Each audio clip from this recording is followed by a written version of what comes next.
प्यारे दोस्तों नमस्कार। मैं गोपाल आज की इस शानदार सी क्लास में आप लोगों का स्वागत करता हूं। आज मैं आप लोगों के लिए लेकर आया हूं क्लास 8 जो गणित की नई वाली बुक थी उसका 5वां चैप्टर वर्ग और वर्गमूल का प्रश्नावली 5.2 का पूरा हल एकदम आसान भाषा में। तो चलिए क्लास को करते हैं स्टार्ट। क्लास स्टार्ट करने से पहले आप लोगों से रिक्वेस्ट है, अगर आप इस वीडियो को पहली बार देख रहे हैं मेरी वीडियो को, तो चैनल को सब्सक्राइब जरूर से कर दीजिएगा।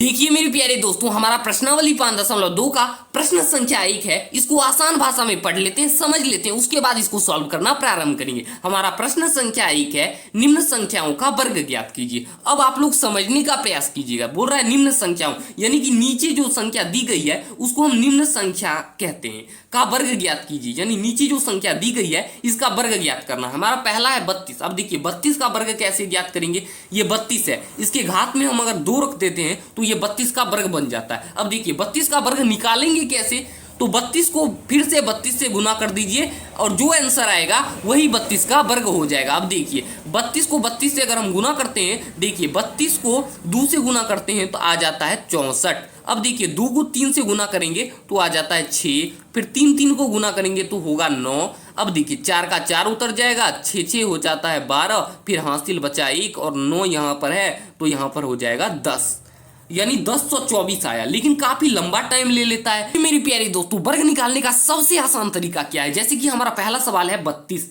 तो यहां पर हम लिख देते हैं पहला सवाल 32। अब देखिए 32 के घात में 2 रख दिए।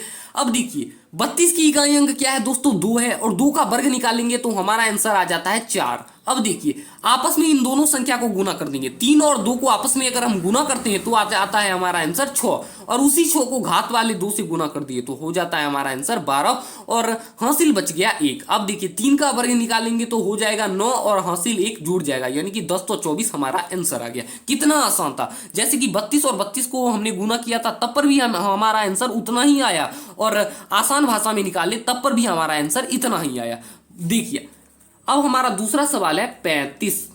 35 का अब हम वर्ग निकालते हैं। 35 की इकाई अंक क्या है दोस्तों, 5 है, और 5 का वर्ग निकालेंगे तो हमारा आंसर आ जाएगा 25 और हासिल बची जाएगा 2। अब देखिए इन दोनों को आपस में गुना कर देंगे। 3 और 5 को आपस में गुना करते हैं तो हमारा आंसर आ जाता है 15, और 15 को इस घात वाले 2 से गुना कर देंगे तो हो जाएगा 30, और 30 में ये हासिल 2 जुड़ जाएगा तो हो जाएगा 32, और हासिल बच जाएगा दोस्तों 3। अब देखिए 3 का वर्ग निकालेंगे तो कितना हो जाएगा, 9 हो जाएगा, और हासिल 3 जुड़ेगा तो 1225 हमारा आंसर आ जाएगा। अब देखिए तीसरा सवाल है दोस्तों हमारा 86। 86 का अब हम वर्ग निकालते हैं।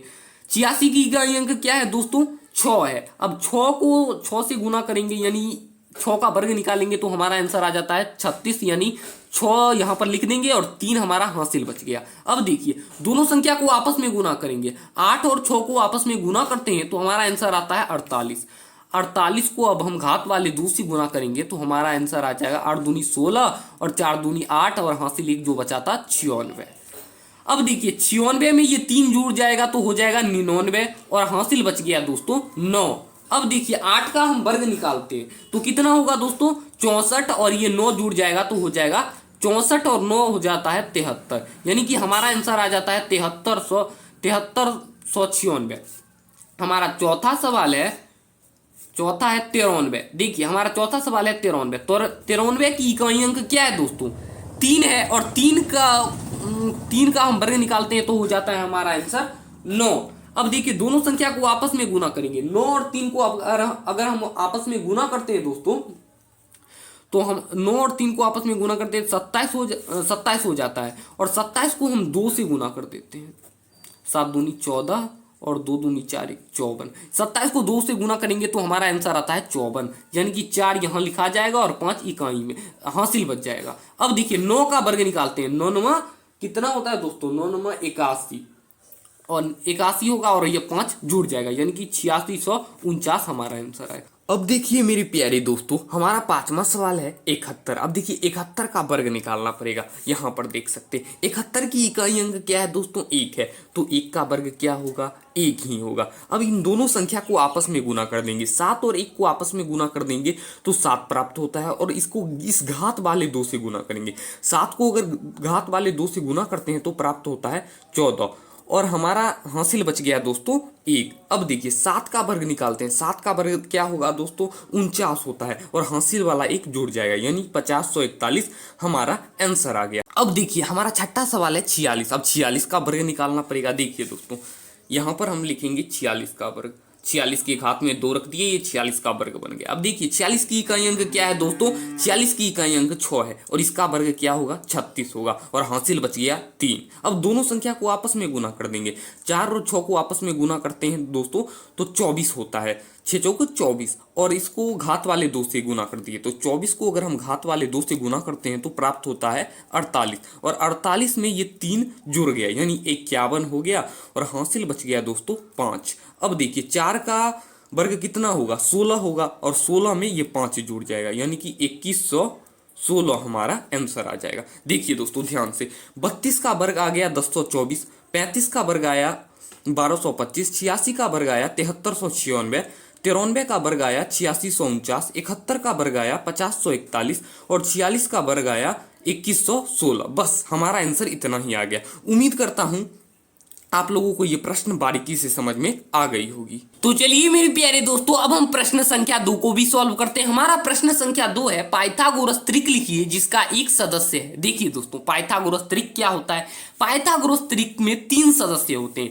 देखिए पहला है 2m, दूसरा है m² - 1, तीसरा है m² + 1 से हम पाइथागोरस का त्रिक पा सकते हैं। देखिए दोस्तों पाइथागोरस का 3 सदस्य होते हैं जिनसे हम पाइथागोरस त्रिक पा सकते हैं। पहला है 2m, दूसरा है m² - 1, तीसरा है m² + 1। इस सूत्र है ये, इस पे हम पाइथागोरस त्रिक पा सकते हैं। आप कैसे पाएंगे, देखिए दोस्तों पहला सवाल है हमारा 6। अब देखिए हम पहले मानेंगे,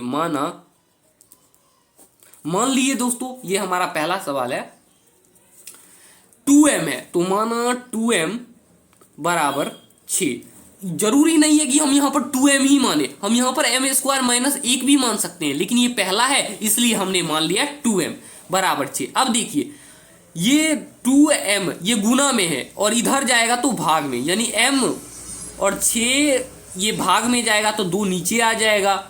अब 2 को कितना बार पढ़ेंगे तो 6 आ जाएगा, 3 बार पढ़ेंगे तो 6 आ जाएगा, यानी m बराबर हमारा आ गया 3। अब देखिए यहां पर से अब हम m आ गया तो अब अपने आप ही आंसर आ जाएगा।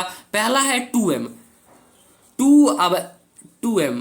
अब देखिए m की जगह हम क्या रखेंगे, 3 रख दिए यहां पर तो हमारा आंसर आया पहला का 6। अब देखिए दूसरा है हमारा आंसर दोस्तों, यहीं पर एडजस्ट कर लेते हैं। दूसरा है m² - 1, m आ गया 3 यानी 3 का स्क्वायर माइनस 1, 3 का स्क्वायर करेंगे तो आ जाएगा 9 - 1, यानी 9 में से 1 जाएगा तो बच जाएगा 8। अब तीसरा है m² + 1, 3 का स्क्वायर करेंगे और प्लस में 1, 3 का स्क्वायर करेंगे तो हो जाता है 9 + 1, 9 को 1 से जोड़ेंगे तो हो जाता है 10। देखिए हमारा आंसर आ गया। अब देखिए लिखेंगे यहां पर पाइथागोरस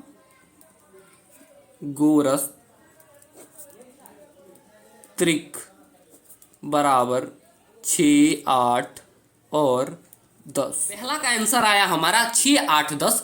इसी तरह हमारा दूसरा, तीसरा और चौथा प्रश्न बनेगा। कृपया करके आप लोगों का होमवर्क रहा, इसे बना लीजिएगा, आप लोगों का रिवीजन हो जाएगा और पता चलेगा हमने सीखा या नहीं सीखा। अगर नहीं सीखा तो एक बार फिर से समझा देते हैं। देखिए पहले मानेंगे तो हमारा ये 2m जो था इसे भी मान सकते हैं, लेकिन हम ये आसान था इसलिए हमने यहाँ पर 2m माना और बराबर में ये संख्या ले लिया 6। अब देखिए 2 गुना में था तो इधर आएगा तो भाग में हो जाएगा। 2 को कितना बार पढ़ेंगे तो 6 आएगा, 3 बार पढ़ेंगे तो m बराबर आ गया हमारा 3। अब m जब 3 आ गया तो इस सूत्र पर बैठाकर हम आंसर ला सकते हैं। हमारा आंसर आ गया। बस दूसरा, तीसरा और चौथा भी ऐसे ही बनेगा, आप लोग होमवर्क में बना लीजिएगा। आज की यह वीडियो यहीं रहने देते हैं, मिलते हैं अगली वीडियो में, तब तक के लिए धन्यवाद।